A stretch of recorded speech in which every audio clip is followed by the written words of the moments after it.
მოზარდებს შორის დანაშაულის გახშირების შემდეგ შეიქმნა შთაბეჭდილება, რომ საზოგადოება და ხელისუფლება ამ პრობლემას მეტ ყურადღებას მიაქცევდა. თუმცა ჩვენი მომდევნო სიუჟეტის ნახვის მერე ამას შეიძლება ეჭვი შეგეპაროთ.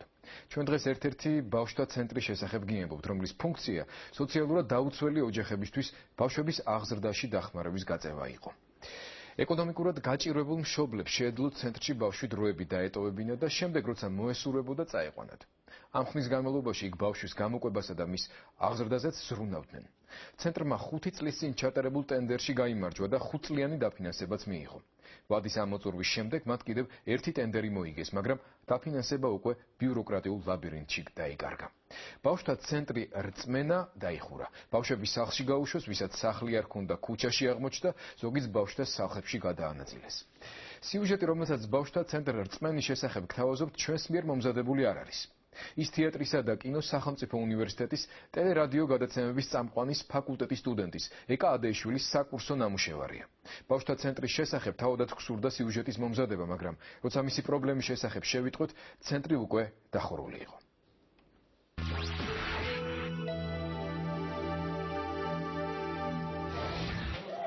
Алло. Дядько. მოდი. გაფუჭებული სათამაშო ტელეფონით დედას ყოველდღე. დღეში რამდენჯერმე ურეკავს. დათო 3 წლისაა და თითქმის მთელ დროს მოლოდინში ატარებს. დედა ბევრს მუშაობს. დათოც აქ სწორედ ამიტომ აღმოჩნდა.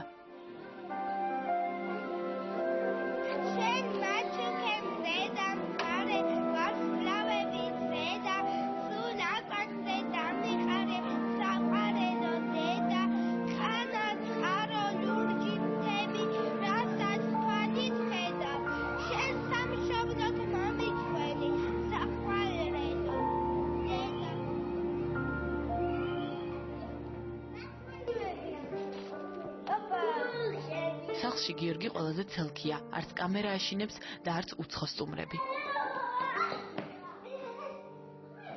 ყველას ისტორია აქ ერთმანეთის მსგავსია. თითქმის ყველას მშობელი სოციალურად დაუცველია. ბავშვთა სახლშიც სწორედ ამიტომ აღმოჩნდნენ. ოღონდ სხვა თავშესაფრებისგან განსხვავებით აქ სამუდამოდ არავინ მიუტოვებიათ. როგორც წესი, დედა გამთენიიდან გვიან საღამომდე ფიზიკურად მუშაობს და შვილის ნახვის საშუალება კვირაში მხოლოდ რამდენჯერმე აქვს. სახლს რწმენა ქვია. გიორგი, დათო, მარიამი, ნინო და სხვები რწმენის აღსაზრდელები არიან.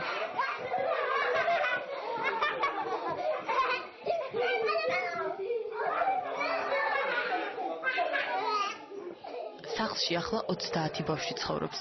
ეს ერთდროულად დღისა და ღამის ცენტრია. ქუჩის მაწანწალები, ყოფილი მათხოვრები, სოციალურად დაუცველ მშობელთა შვილები და ყველა ის, ვინც თავის დროზე რწმენამ გადაარჩინა, მალე ისევ რწმენის გარეშე დარჩება. 5 წლიანი დაფინანსების გეგმა ამოწურულია. საქართველოს სახელმწიფო ბავშვთა სახლს აღარ დააფინანსებს. არ დაგვიტოვებია, ესე იგი, მთავრობის წარმომადგენლის არც ერთი ჩინოვნიკი, რომ ჩვენ წერილი არ მიგვეწეროს, დაპირებები ძალიან დიდი იყო, მაგრამ აი ამ წელიწად ნახევრმა ამ ბრძოლაში გაიარა. 2006 წელში დაგვიფინანსეს ერთი კვარტალი, იანვარი, თებერვალი და მარტი. არასამთავრობო ხარჯ და ჩვენ არა გვაქვს საპროგრამო თანხები იმდენი, რომ წლის ბოლომდე დაგაფინანსოთო.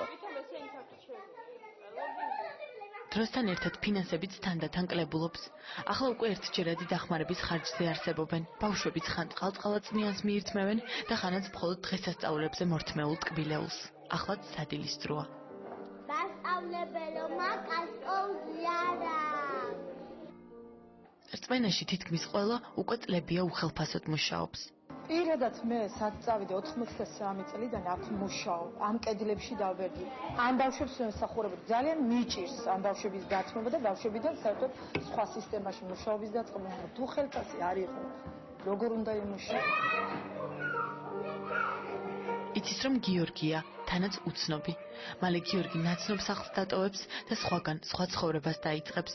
იქ სადაც მხოლოდ მისნაირები ცხოვრობენ, უცნობები და უცნაურები. დაგვარი ხარ? სხვებმა ყველაფერი უცნობ გიორგიზე უკეთ იციან, რომ რწმენა მალე დაიხურება, რომ დედას მათი შენახვის ფული ისევ არ ექნება, რომ სარჩო და საბადებელი ისევ მოსაპოვებელი გახდება და ყველაფერი ისევ ქუჩაში დაბრუნდება. ასადაც წასვლა არ მინდა. მოგწონს რა? მომწონს, მაგრამ იხურება.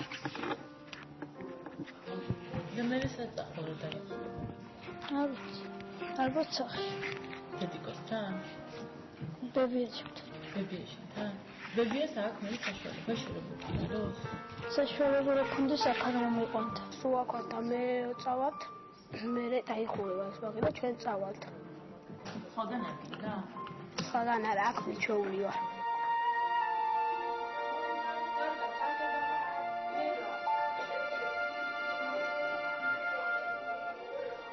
ახლა შუა დღეა. დედა დათოსთან ჯერ არ მოსულა. არც ბავშვთა სახლს მოაკითხავს ვინმე, მაგრამ აქ მაინც გაფუჭებული ტელეფონით რეკავენ და იმედი აქვთ, რომ მათთან მალე მოვლენ. ალბათ მოდი.